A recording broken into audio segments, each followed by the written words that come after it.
Yes, welcome. I am Dr. Venkatesh from Reliance Study Center, Pala. My nearby is Sri Joby Sebastian sir, principal of higher secondary school in Pala. Why we are here means we are going to discuss the Olympiads. First of all, this new year 2025 has arrived with the most enthusiastic performance, with enthusiastic ideas how to perform the examination without tension and fear. So here comes Olympiads. Olympiads means Olympiad comes from the word Olympics. Olympics is the platform to shine with respect to games and sports. But Olympiads is the platform to shine by the students with respect to their subject-wise knowledge. So Olympiads is going to make a big difference in the coming years. So അതാണ് ഞങ്ങൾ പറയുന്നത്. Olympiad എന്ന് പറയാൻ ഈ വരുന്ന ദിവസങ്ങൾ അല്ലെങ്കിൽ വരുന്ന കൊല്ലങ്ങൾ ഇത് വലിയ ഒരു ഇൻഫ്ലുവൻസ് ഉണ്ടാക്കുമെന്നാണ് ഞങ്ങൾ പ്രതീക്ഷിക്കുന്നത്. Because only through olympiads students are going to shine in each and every competitive examination. So നിങ്ങൾക്കെല്ലാം അറിയാം, നമുക്ക് most important competitive examination in nearby is engineering and medical examination. Engineering means JEE, main, advanced, then medical is NEET. So we are, the students are in high position to achieve their performance through their competitive examination. അതാണ് നമ്മൾ ഒളിമ്പ്യാഡിൻ്റെ ഒരു importance. പല പേരൻസും ചോദിക്കാറുണ്ട്, why olympiads, എന്തുകൊണ്ട് olympiad, olympiad എന്താ? Olympiad is a platform to perform the competitive examination, is a practice for the students. So Olympiad എന്ന് പറയാം, only through Olympiads the students can shine more in the competitive examination. So Olympiadsൻ്റെ ആ ഒരു importance day by day it is going on increasing. അതുകൊണ്ടാണ് നമ്മൾ ഈ video ചെയ്യുന്നത്. So ഒളിമ്പ്യാഡ്സ് നമുക്ക് ചെറിയ കുട്ടികൾക്ക് ഒളിമ്പ്യാഡ് എന്ന് പറയാൻ എന്താണെന്നറിയാമല്ലോ, it's a platform to shine in respective subjects.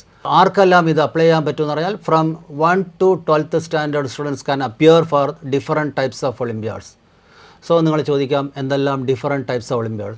Sir, I വെൽക്ome Joby Sebastian sir for this session. He is very experienced in academic and career development field. Sir, in your opinion, Olympiads' importance day by day goes on increasing, അല്ലേ? അപ്പോൾ അതിൻ്റെ ആ ഒരു എന്താണ് അതിൻ്റെ കൂടുതൽ ഈ വരുന്ന കൊല്ലം ഇനിയും ഇമ്പോർട്ടൻസ് കുറേ ഒളിമ്പ്യാഡ്സ് എല്ലാം വരുന്നുണ്ട്, both private and government. So what is your opinion regarding this? നമ്മൾ ഒരു 6ാം ക്ലാസ്സിന് ശേഷം വരുന്ന കുട്ടികൾ, എസ്പെഷ്യലി ഒരു 8ാം ക്ലാസ് മുതലുള്ള കുട്ടികളാണ് മെയിനായിട്ട് ഇത് ഫോക്കസ് ചെയ്യേണ്ടത്. സാറ് സൂചിപ്പിച്ച പോലെ 1ാം ക്ലാസ് മുതലുള്ള കുട്ടികൾക്കുണ്ടെങ്കിലും കുട്ടികൾ അവരുടെ ഒരു ആപ്റ്റിറ്റ്യൂഡ് ക്ലിയർ ആയിട്ട് വരുന്നത് ഏകദേശം ഒരു 8ാം ക്ലാസ് ഹൈസ്കൂൾ ക്ലാസ്സുകളിലേക്ക് വരുമ്പോഴാണല്ലോ. അപ്പോൾ മുതൽ എഴുതുന്ന, പ്രത്യേകിച്ച് ഈ ഒളിമ്പ്യാഡ് ഫോക്കസ് ചെയ്യുന്ന കുട്ടികളെ നമ്മൾ പരിശോധിച്ചാൽ അവർക്ക് ചില ക്വാളിറ്റീസ് അവർ പെട്ടെന്ന്, അതായത് ഇപ്പോൾ നമ്മൾ ടെക്സ്റ്റ് ബുക്കാണ്, ഇപ്പോൾ സ്കൂളിൽ എന്ന് പറയുമ്പോൾ കുട്ടികൾ ടെക്സ്റ്റ് ബുക്ക് ഫോളോ ചെയ്യാനാണ് ടീച്ചേഴ്സ് കൃത്യമായിട്ട് ഉപദേശം പറഞ്ഞു കൊടുത്തുകൊണ്ടിരിക്കുന്നത്. അവരതനുസരിച്ച് മുന്നോട്ട് പോയിക്കൊണ്ടിരിക്കുന്നു. അതിലവർ ഒരുപക്ഷെ 99-100% സ്കോറും അവർക്ക് ഉണ്ടാകുന്നുണ്ട്. പക്ഷേ അതിനപ്പുറത്തേക്ക്, പുസ്തകത്തിനപ്പുറത്തേക്ക് എന്തെങ്കിലും ഉണ്ടെങ്കിൽ ഈ ഒരു കാലഘട്ടത്തിൽ, എസ്പെഷ്യലി കരിയർ ഫീൽഡിൽ, അക്കാഡമിക്സ് തന്നെയല്ല, കരിയർ മേഖലയിലും കുട്ടികൾക്ക് ശോഭിക്കണമെങ്കിൽ തീർച്ചയായിട്ടും ബുക്കിനപ്പുറത്തേക്ക് എന്തെങ്കിലും വേണം. അതൊക്കെ മനസ്സിലാക്കിയാണ് ഇപ്പോൾ നമ്മുടെ മദ്രാസ് IIT പോലെ institutions think out of the box എന്ന് പറഞ്ഞ പ്രോഗ്രാംസ് തന്നെ ഇൻട്രൊഡ്യൂസ് ചെയ്തു. മാത്തമാറ്റിക്സിന് വേണ്ടി അവർ അങ്ങനെ ഒരു പ്രോഗ്രാം തന്നെ 9ാം ക്ലാസ് മുതൽ കുട്ടികൾക്ക് ഇൻട്രൊഡ്യൂസ് ചെയ്തിട്ടുണ്ട്. അപ്പോൾ അത് ഇന്നത്തെ കാലഘട്ടം ആവശ്യപ്പെടുന്ന ഒരു കാര്യമാണ്. തന്നെയുമല്ല, ഈ കുട്ടികൾക്ക് നല്ല പ്രോബ്ലം സോൾവിങ് സ്കില്ല് നന്നായിട്ട് ഡെവലപ്പ് ചെയ്തതായിട്ട് വരുന്നതായിട്ട് നമ്മൾ കാണുന്നുണ്ട്. അവർ ക്രിട്ടിക്കൽ തിങ്കിങ്, ടൈം മാനേജ്മെൻറ്റ്, പിന്നെ അനലിറ്റിക്കൽ എബിലിറ്റി, അപ്പോൾ ഇവർ പ്രോബ്ലം സോൾവിങ് സ്കില്ല് നല്ല രീതിയിൽ ഡെവലപ്പ് ചെയ്യുന്നുണ്ട്. കാരണം ഇവരൊരു പ്രത്യേക ഓറിയൻറ്റേഷൻ ഇവർക്ക് കിട്ടുകയാണ് ഒളിമ്പ്യാഡ് ഫോക്കസ് ചെയ്യുന്നതോടെ. ഇത് ഇവരുടെ അടുത്ത ലെവലിൽ, അതായത് ഇപ്പോൾ 8ാം ക്ലാസ് മുതൽ 12ാം ക്ലാസ് വരെയുള്ള കുട്ടികളെയാണ് മെയിനായിട്ടും ഒളിമ്പ്യാഡ്സ്, അതായത് ഗവൺമെൻറ് മേഖലയിൽ നമ്മുടെ HBCSE നടത്തുന്ന ഒളിമ്പ്യാഡ്, അതുപോലെ IAPT, അസോസിയേഷൻ ഫോർ ഫിസിക്സ് ടീച്ചേഴ്സിൻ്റെ IAPT ഒളിമ്പ്യാഡ്സ് ഒക്കെ ഫോക്കസ് ചെയ്യുന്ന മെയിനായിട്ടും 8 മുതൽ 12 വരെയുള്ള കുട്ടികളെയാണ്. അപ്പോൾ ആ 12ാം ക്ലാസ്സിന് ശേഷമാണ് ഇന്ത്യയിലെ ദേശീയ പ്രാധാന്യമുള്ള സ്ഥാപനങ്ങളിലേക്കുള്ള, എസ്പെഷ്യലി മെഡിസിൻ, എഞ്ചിനീയറിംഗ്, അതോടൊപ്പം തന്നെ മാത്തമാറ്റിക്സിൻ്റെയും സ്റ്റാറ്റിസ്റ്റിക്സിൻ്റെയും ഒക്കെ ഇൻസ്റ്റിറ്റ്യൂട്ടുകളുണ്ട്. ഇപ്പോൾ IITകൾ. അതുപോലെ നമ്മുടെ ISI സ്റ്റാറ്റിസ്റ്റിക്കൽ ഇൻസ്റ്റിറ്റ്യൂട്ട്, CMI. അപ്പോൾ ഇങ്ങനെയുള്ള സ്ഥാപനങ്ങളിലേക്കൊക്കെ നമ്മൾ നോക്കിക്കഴിഞ്ഞാൽ ഇവിടെയൊക്കെയുള്ള ഇൻടേക്ക് നോക്കിക്കഴിഞ്ഞാൽ അതിനകത്ത് ഒരു 75%, അതായത് 6 കുട്ടികളാണ് നമ്മളിപ്പം ഒരു ഉദാഹരണമായിട്ട് പറഞ്ഞാൽ മാത്തമാറ്റിക്സ് ഒളിമ്പിയാഡ് ആണെങ്കിൽ ഇൻ്റർനാഷണലി 6 കുട്ടികളാണ് നമ്മൾ ഇന്ത്യയെ റെപ്രസെൻ്റ് ചെയ്യുന്നത്. അതിനകത്ത് 4 പേരും ഈ പറഞ്ഞ 3 സ്ഥാപനങ്ങളിലായിട്ട്, ഒരു 4 അല്ലെങ്കിൽ 5 പേരും. ഇനി ഒരാളൊക്കെ ചിലപ്പോൾ സ്റ്റാൻഫോർഡിലെ MITയിലോ 1-2 കുട്ടികൾ അങ്ങനെയും അവർക്ക് അഡ്മിഷൻ കിട്ടി പോകാറുണ്ട്. ആ ഒരു MIT അഡ്മിഷനും അവിടെ ഏറ്റവും പ്രധാനമായിട്ട് പരിഗണിക്കപ്പെടുന്നത് ഈ ഒളിമ്പിയാഡ് തന്നെയാണ്. അതായത് അല്ലാതെ നമ്മുടെ JEE അഡ്വാൻസിന് എത്ര സ്കോർ ഉണ്ടെങ്കിലും അതൊരിക്കലും MIT പോലുള്ള ഇൻസ്റ്റിറ്റ്യൂഷൻ കാര്യമായിട്ട് അത് അക്സെപ്റ്റ് ചെയ്യുന്നില്ല. അതിനും അപ്പുറം വെയിറ്റേജ് അവരൊക്കെ കൊടുക്കുന്നത് ഒരു ഇൻ്റർനാഷണൽ ലെവലിലുള്ള കോമ്പറ്റീഷൻ ആയതുകൊണ്ട് ഒളിമ്പിയാഡ് തന്നെയാണ്. പക്ഷെ നമുക്കിവിടെ നമ്മൾ ശ്രദ്ധിക്കേണ്ട ഒരു കാര്യമുണ്ട്. ഇതുവരെ ഒളിമ്പിയാഡ് എൻ്റെ ഒരു പഠനത്തിലാണ് ഇതുവരെ ഇൻ്റർനാഷണൽ മാത്തമാറ്റിക്സ് ഒളിമ്പിയാഡിൽ ഒരു മലയാളിക്ക് പോലും ഇന്ത്യ റെപ്രസെൻ്റ് ചെയ്തുകൊണ്ട് പങ്കെടുക്കാൻ സാധിച്ചിട്ടില്ല എന്നുള്ളത് വളരെ ദുഃഖകരമായ കാര്യമാണ്. അപ്പോൾ അത് മനസ്സിലാക്കിക്കൊണ്ട് ഇനിയുള്ള കുട്ടികൾ, കാരണം ഇതിന് നമുക്ക് മുമ്പെങ്ങും ഇല്ലാത്ത രീതിയിലുള്ള പ്രാധാന്യമുണ്ട്. കാരണം നമ്മുടെ KVPY പരീക്ഷ നിർത്തലാക്കി, NTS നിർത്തലാക്കി. അപ്പോൾ ഈ 2 പരീക്ഷകളാണ് ഒരുപക്ഷെ ഒളിമ്പിയാഡ് ഇല്ലായിരുന്നൊരു കാലത്ത് കുട്ടികൾ ഫോക്കസ് ചെയ്തുകൊണ്ടിരുന്നത്. അപ്പോൾ ഇനി തീർച്ചയായിട്ടും ഒളിമ്പിയാഡേ ഉള്ളൂ. കാരണം ഒരു JEE അഡ്വാൻസിന് നല്ലൊരു സ്കോറിലേക്ക് എത്താനും അല്ലെങ്കിൽ നീറ്റിന് ഒരു എയിംസ് പോലെയുള്ള ഒരു സ്ഥാപനത്തിലേക്ക് എത്താനുള്ള ഒരു പ്രിപ്പറേഷൻ ചെയ്യാനൊക്കെ ഒരു ബേസ് അല്ലെങ്കിൽ ഒരു ബാക്കപ്പ് കിട്ടാൻ തീർച്ചയായിട്ടും ഇത് നല്ലതാണ്. അപ്പോൾ 8ാം ക്ലാസ് മുതൽ തന്നെ എഴുതി തുടങ്ങണം. ഇനി 8ൽ അച്ചീവ് ചെയ്യാൻ പറ്റിയില്ലെങ്കിൽ നമുക്കറിയാം പല ലെവലുകളുണ്ട്, 1-2 ലെവലുകളെന്നുണ്ടെങ്കിൽ അടുത്ത വർഷം വീണ്ടും അവർക്ക് ശ്രമിക്കാവുന്നതാണ്. അപ്പം അത് വളരെ പ്രാധാന്യമുള്ള ഒരു പരീക്ഷയാണ് തന്നെ നമുക്ക് പറയാം. Thank you sir. ദെൻ നമുക്ക് നോക്കുമ്പോൾ ഡിഫറെൻറ്റ് ടൈപ്സ് ഓഫ് ഒളിമ്പിയാഡ്സ്. പല പേരൻസും ചോദിക്കുന്നുണ്ട്, കുറേ ഒളിമ്പിയാഡ്സ് ഉണ്ടല്ലോ, എന്തെല്ലാം എഴുതണം, what are the importance, what are the ratings of the respective olympiads. അത് നമുക്ക് പറയുമ്പോൾ എൻ്റെ personal opinion there are 3 types of olympiads. That is one is national wise നടക്കുന്ന ഒരു olympiad, that is within nation, within country they will conduct olympiad. Then another is international olympiad. Sir പറഞ്ഞതുപോലെ maths and science they are going to be international level. അതൊരു 5 or 6 stages ഉണ്ട്. Maths olympiad എന്ന് പറഞ്ഞാൽ 5 stages. Then science olympiad means 6 stages. അല്ലെങ്കിൽ training ക്യാമ്പെല്ലാം കൂടിയാൽ 6 or 7 വരും. അത് depends on ആ ട്രെയിനിങ് ക്യാമ്പെല്ലാം. ചില ആൾക്കാർ ട്രെയിനിങ് ക്യാമ്പ് ഒരു സ്റ്റേജായിട്ട് പറയാറുണ്ട്, ചില ആൾക്കാരില്ല. എനിവേ 5 to 6 സ്റ്റേജസ് ആണ് ഈ മാത്സ് ആൻഡ് സയൻസ് ഒളിമ്പിയാഡ് വരുന്നത്. ദെൻ വരുന്നത് ഈ സാർ പറഞ്ഞ പോലെ NTSC, national talent search examination, KVPY, it is put on hold. നിർത്തിയിട്ടില്ലെന്നാണ് പറയുന്നത്, but it is put on hold for the last 4 years. 4 years ആയിട്ട് ആ ഗവൺമെൻറ് ആ 2 എക്സാമിനേഷനും put on hold. Sometimes they will release, depends on the government policies and procedure. ഞാനിത് പറയുന്നത് national wise olympiad, then international wise ഒളിമ്പിയാഡാണ് ഈ maths and science. പിന്നെ ഉള്ളത് private olympiad. So many private organisations R conducting Olympiads. There is Science Olympiad Foundation, then National Science Talent Search Examination, Silver Zone Examination. ഇതെല്ലാം private Olympiads. They are also having some rating also. Then one of the biggest Olympiad is National Science Talent Search Examination conducted by the Unified Council. ഇതിൻ്റെ കൂടെ നമ്മളും brilliant study centre പാലായി ഒരു olympiad തുടങ്ങിയിട്ടുണ്ട്. That is Brilliant science olympiad for 8, 9, 10 standard. Then പലരും ചോദിക്കുന്നുണ്ട് അടുത്തത് എന്തെല്ലാം സബ്ജക്റ്റിലാണ് ഒളിമ്പിയാഡ്. മാത്സിന് സെപ്പറേറ്റ് ഒളിമ്പിയാഡ് ഉണ്ട്, സയൻസിന് സെപ്പറേറ്റ് ഉണ്ട്, മാത്സും സയൻസും കമ്പൈൻ ചെയ്ത ഒളിമ്പിയാഡ് ഉണ്ട്, സയൻസിൽ ഓരോ സബ്ജക്റ്റിനും ഒളിമ്പിയാഡ് ഉണ്ട്, social science olympiad, English olympiad, cyber olympiad, general GK olympiad, then astronomy, then astrophysics, അങ്ങനെ സോ മെനി ഒളിമ്പിയാഡ്സ്. ഈ ഒളിമ്പിയാഡ്സ് എല്ലാം എഴുതണമെന്നില്ല, but depends on students taste. അത് എഴുതണമെന്നാണ് സാറിൻ്റെ അഭിപ്രായം. അത് തന്നെയല്ലേ? Depends on students taste you have to appear the examination. Then നമ്മൾ എപ്പോഴും ഫോക്കസ് ചെയ്യേണ്ടത് ഒരു ഗവൺമെൻറ് ഒളിമ്പിയാഡ് ആണെങ്കിൽ it is a very very useful. അത് സാർ പറഞ്ഞതുപോലെ you will get admission in prestigious institute. For example maths ഒളിമ്പിയാഡിൽ 3rd level qualify ചെയ്താൽ, that is first level എന്ന് പറയാം IOQ, second level RMO, 3rd level is Indian national maths olympiad. ആ olympiad qualify ചെയ്താൽ you will get direct admission to the selected IITs in selected branch. Selected IITs in selected branch. Then sir പറഞ്ഞ പോലെ CMI, Chennai Mathematical Institute. Then ISI in Calcutta, ISI in Bangalore, now ISI in Delhi also. So you will get direct admission without അവിടെയെല്ലാം അവർക്ക് സാധാരണ കുട്ടികൾക്കെല്ലാം admission test ഉണ്ടാവും, അതിന് waiver കിട്ടുകയാണ്. Direct interview മാത്രം മതി അവർക്ക് ഒരു എൻട്രി കിട്ടാൻ. Government is having so much weightage on these examination അല്ലേ, അതല്ലേ നമുക്ക്. അതെ സാറ് പറഞ്ഞ പോലെ IIT ആണെങ്കിൽ ബോംബെ IITയിൽ 6 സീറ്റ് ഈ മാത്തമാറ്റിക്സ് ഒളിമ്പ്യാഡ് ക്ലിയർ ചെയ്യുന്ന INMOയിൽ വരുന്ന കുട്ടികൾക്കാണ്. കാൺപൂർ ആണെങ്കിൽ അവർ അല്പം കൂടി മുമ്പോട്ട് കടന്നു വന്നിരിക്കുകയാണ്. 2025-26 മുതൽ ഇതുവരെ ഇല്ലായിരുന്നു, 25-26 അവരെല്ലാ സ്ട്രീമിലും അവരുടെ BSലും BTechലും കമ്പ്യൂട്ടർ സയൻസ് അതുപോലെ ഓരോ സബ്ജക്റ്റിലും, ഇപ്പോൾ കെമിസ്ട്രി ഒളിമ്പ്യാഡ് കിട്ടുന്നതൊക്കെ കെമിസ്ട്രി, ഫിസിക്സ് കിട്ടുന്നതൊക്കെ ഫിസിക്സ്, അപ്പോൾ അങ്ങനെ എല്ലാ സബ്ജക്റ്റിലും കൊടുക്കുന്നുണ്ട്. അതുപോലെ ഗാന്ധിനഗർ, ഇപ്പോൾ നമ്മൾ ബോംബെയും കാൺപൂർ എന്ന് പറയുമ്പോൾ ടയർ 1 IIT വരുന്നതാണ്. ഗാന്ധിനഗർ ടയർ 2 ടോപ്പ് മോസ്റ്റ് വരുന്ന IIT ആണ്. അപ്പോൾ ആ ഏറ്റവും ബെസ്റ്റ് ആയിട്ടുള്ള IITs തന്നെയാണ് ഇവരെ പരിഗണിക്കുന്നത്. അതിനപ്പുറം നമുക്കറിയാം ഇന്ത്യയിലെ തന്നെ ബെസ്റ്റ് കോഡിംഗ് കൾച്ചറുള്ള ഇൻസ്റ്റിറ്റ്യൂട്ടാണ് IIIT ഹൈദരാബാദ്. IIIT ഹൈദരാബാദിലെ ഒരു അഡ്മിഷൻ ചാനൽ തന്നെ ഒളിമ്പ്യാഡാണ്. ഒളിമ്പ്യാഡിൽ നമ്മുടെ ഇൻ്റർനാഷണൽ ട്രെയിനിങ് ക്യാമ്പിലേക്കുള്ള സെലക്ട് ചെയ്യുന്ന കുട്ടികളുണ്ടല്ലോ, സാർ നേരത്തെ സൂചിപ്പിച്ച പോലെ. അപ്പോൾ ആ കുട്ടികൾക്ക് വേണമെങ്കിൽ 5 ഇയർ ഇൻ്റഗ്രേറ്റഡ് കമ്പ്യൂട്ടർ സയൻസ് അതുപോലെ ഇലക്ട്രോണിക്സ് ആൻഡ് കമ്മ്യൂണിക്കേഷൻ റിലേറ്റഡ് പ്രോഗ്രാമിലേക്ക് അഡ്മിഷൻ ഉണ്ട്. അവർക്കൊരു ഇൻ്റർവ്യൂ മാത്രമേ ഉണ്ടാവുള്ളൂ. അതുപോലെ തന്നെ നമ്മുടെ IMO ഇൻ്റർനാഷണൽ മാസ് ഒളിമ്പ്യാഡിൽ ഇന്ത്യ റെപ്രസെൻറ്റ് ചെയ്യാനുള്ള അവസരം കിട്ടിക്കഴിഞ്ഞാൽ അവർക്ക് ഏറ്റവും മോസ്റ്റ് വാണ്ടഡ് ആയിട്ടുള്ള 4 ഇയർ BTech പ്രോഗ്രാം, അവിടുത്തെ CS അല്ലെങ്കിൽ ECE, അങ്ങനെ ഒരു സാധ്യതയുണ്ട്. പിന്നെ പല റിസർച്ച് ഇൻസ്റ്റിറ്റ്യൂട്ടുകളും ഇവർക്ക് ഫീ വേവിയർ, സ്കോളർഷിപ്സ് ഒക്കെ പ്രൊവൈഡ് ചെയ്യുന്നുണ്ട്.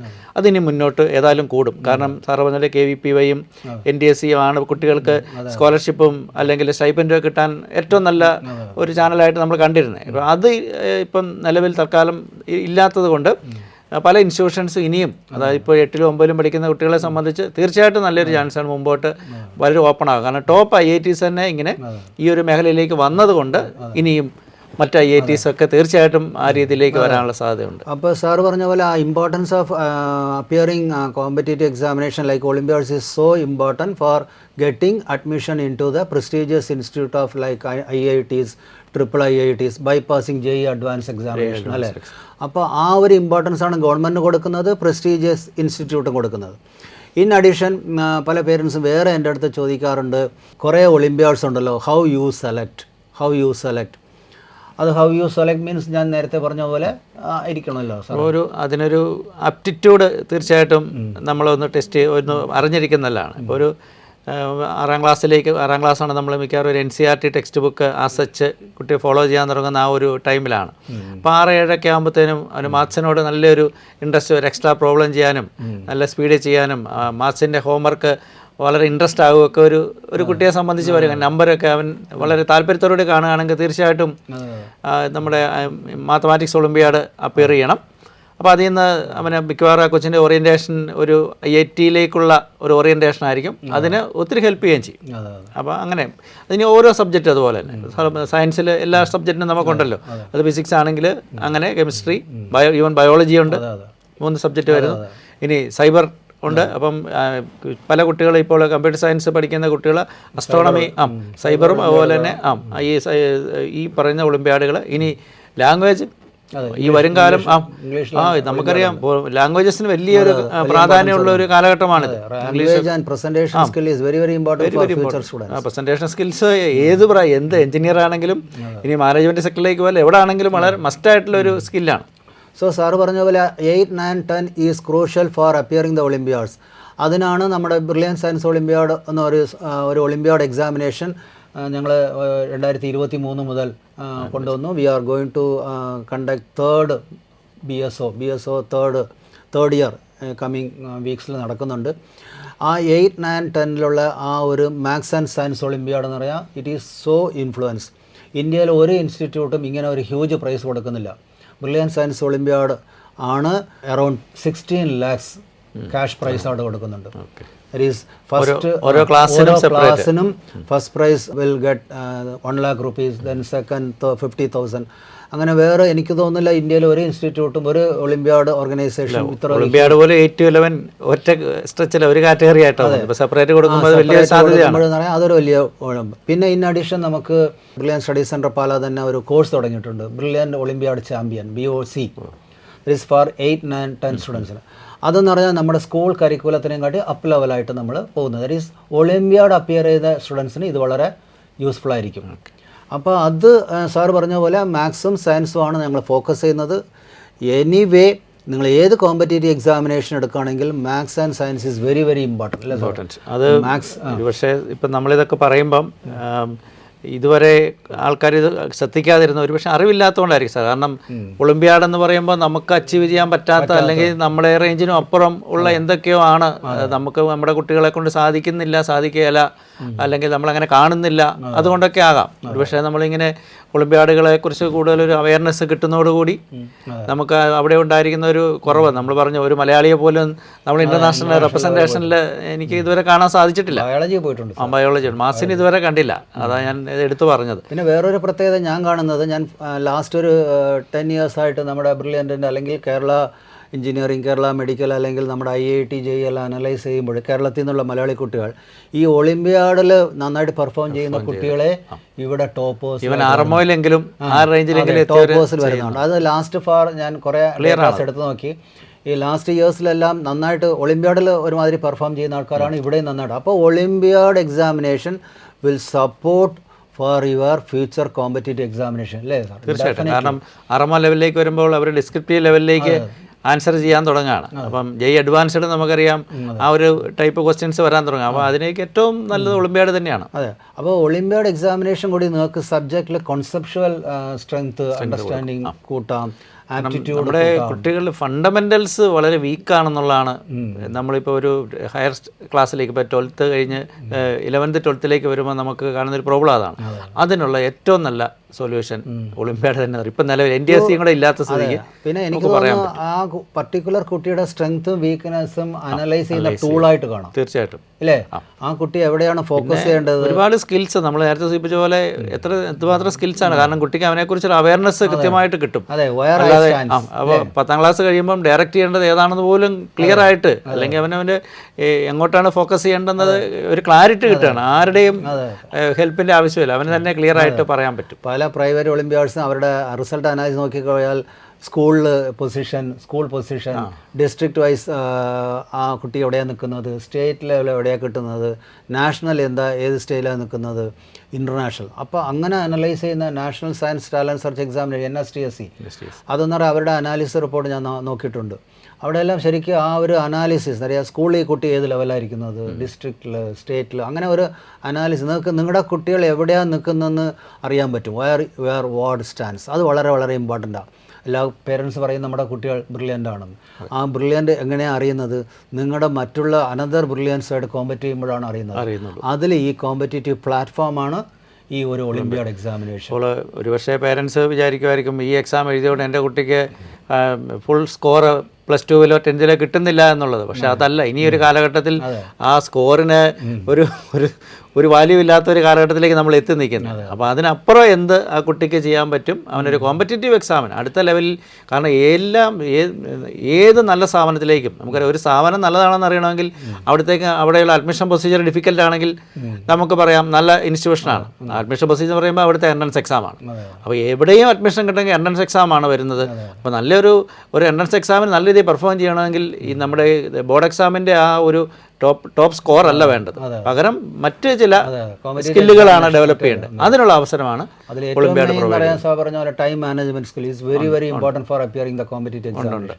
സാർ പറഞ്ഞ പോലെ conceptual strength, conceptual knowledge, understanding of the subject, ഇതാണ് വളരെ ഇമ്പോർട്ടൻറ്റ്. അത് ഈ ഒളിമ്പ്യാഡ് അപ്പിയർ ചെയ്യുന്നതോട് കൂടി ഇവർക്ക് ആ ഒരു പ്രാക്ടീസ്, ഒരു എക്സ്പോഷർ കിട്ടും അല്ലേ, ഫോർ അപ്പിയറിംഗ് ദ കോമ്പറ്റേറ്റീവ്. അതാണ് ഞാൻ കാണുന്നതിൽ ഏറ്റവും വളരെ ഇമ്പോർട്ടൻറ്റ്. മറ്റു പല കുട്ടികളും വർഷങ്ങൾ കഴിഞ്ഞായിരിക്കും ഒരു JEE കുറിച്ച് ആലോചിക്കുന്നത് 10th ശേഷം. ഇവർക്ക് ഈ 8th ഈ ഒരു എക്സാം ഫോക്കസ് ചെയ്യുമ്പോൾ, ഒളിമ്പ്യാഡ് ഫോക്കസ് ചെയ്യുമ്പോൾ തന്നെ ആ ഒരു ലെവലിലായി കഴിഞ്ഞവർ. അതെ.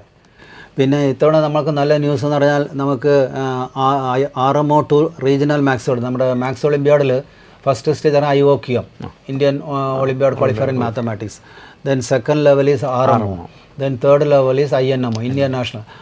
ഇത്തവണ ബ്രില്യൻ സ്റ്റഡി സെൻറ്റർ പാലയിൽ 37 പേരാണ് കേരള സ്റ്റേറ്റ് റീജിയനിൽ നിന്ന് ക്വാളിഫൈ. അതിൽ 30 പേരും ബ്രില്യൻ സ്റ്റഡി സെൻറ്റർ പാല. അപ്പോൾ അത് നമുക്കൊരു അഭിമാനമാണ്.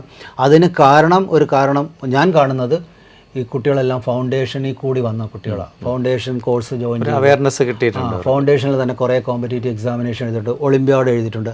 ആ ഒരു ഫൗണ്ടേഷൻ സ്ട്രോങ് ആകുമ്പോഴാണ് ഈ ഒളിമ്പ്യാഡ്സ് എല്ലാം സ്ട്രോങ് ആകുന്നത്, അല്ലേ? അതെ, തീർച്ചയായിട്ടും. ഫൗണ്ടേഷൻ സ്ട്രോങ് ആകണം. അപ്പോൾ ഈ ഫൗണ്ടേഷൻ കുട്ടികളാണ്, ദാറ്റ് ഈസ് 37 പേരിൽ 30 പേരും നമ്മുടെ കുട്ടികളെന്ന് പറയാം. അത് ആ 30 പേരിൽ majority of the students are foundation students.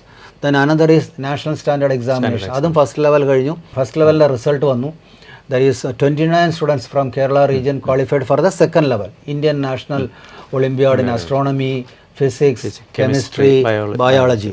ഇതിൽ ആ 29ലും 25 സ്റ്റുഡൻസും ബ്രില്യൻ സ്റ്റഡി സെൻറ്റർ പാല. അതും ഞാൻ കാണുന്നത് നമ്മുടെ ഫൗണ്ടേഷൻ സ്റ്റുഡൻസ്. അതിലും സാർ 2 കുട്ടികൾ, ഒരു കുട്ടി എന്ന് പറയാം, ഒരു സ്റ്റുഡൻറ്റ് എന്ന് പറയാം 9th സ്റ്റാൻഡേർഡ് പഠിക്കുന്ന കുട്ടിയാണ്. അവൻ international junior science Olympiad qualify ചെയ്തിട്ടുണ്ട്. കേരളത്തിൽ നിന്ന് 2 കുട്ടികളെ ക്വാളിഫൈ ചെയ്ത് അതിലൊരു കുട്ടി brilliant study centre Pala. Another student is 10th standard student. അവൻ കോമ്പറ്റ് വിത്ത് 12th സ്റ്റാൻഡേർഡായിട്ട് കോമ്പറ്റ് ചെയ്തിട്ടാണ് ഫിസിക്സിൽ ഫസ്റ്റ് ലെവൽ ക്വാളിഫൈ ചെയ്തിരിക്കുന്നത്. അപ്പോൾ അതുപോലെ ആ ഒരു there is preparation. Yearly bird gets the വേം എന്ന് പറയുന്ന പോലെ നേരത്തെ തുടങ്ങിയാൽ, നേരത്തെ ഇതുപോലെ എക്സാമിനേഷൻ നിങ്ങൾക്ക് അപ്പിയർ ചെയ്താൽ definitely you will get enough preparation before appearing the competitive examination.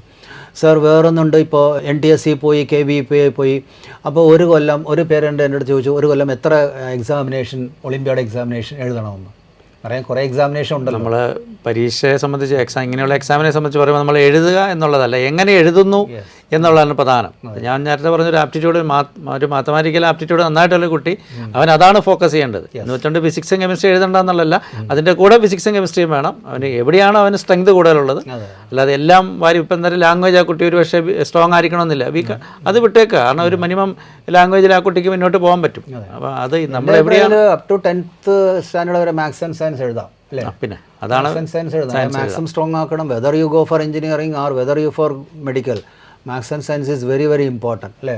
Maths and science നമ്മൾ പറഞ്ഞ ഗവൺമെൻറ് ലെവലിൽ വരുന്ന ഒളിമ്പ്യാഡ്സ് കൃത്യമായിട്ട് ഫോക്കസ് ചെയ്യാം. ഞാനൊന്ന് പറയട്ടെ, government examination not very easy, ടഫാണ്, ഇല്ലെന്ന് ഞാൻ പറയുന്നില്ല. ടഫ് എക്സാമിനേഷൻ എഴുതുമ്പോഴായിരിക്കും നമ്മുടെ എന്ന് പറയുമ്പോഴും അതിൻ്റെ ഫസ്റ്റ് ലെവൽ ക്ലിയർ ചെയ്യുമ്പോൾ പോലും കുട്ടി ഒളിമ്പ്യാഡ് കോൺഫിഡൻ്റ് ആകുകയാണ്, അതിൻ്റെ കോൺഫിഡൻസ് ലെവൽ അങ്ങോട്ട് വരികയാണ്. പിന്നെ ഒന്നുണ്ട്, ഈ എക്സാമിനേഷൻ്റെ ആ qualifying certificate is also very important four profile building. അവരുടെ പർട്ടിക്കുലർ സ്റ്റുഡൻറ്റിൻ്റെ പ്രൊഫൈൽ ബിൽഡിംഗ് വളരെ റെസ്യൂമെ പ്രിപ്പയർ ചെയ്യുമ്പോൾ ഏറ്റവും ബെസ്റ്റ് പൊസിഷനിൽ തന്നെ അത് പ്ലേസ് ചെയ്യാൻ പറ്റും. അതെ അതെ. So olympiads are the bank where knowledge becomes power, അല്ലേ? ഒളിമ്പ്യാഡ്സിലാണ് നോളജ് വരുന്നത്, അത് പവർ ആകുന്നത്.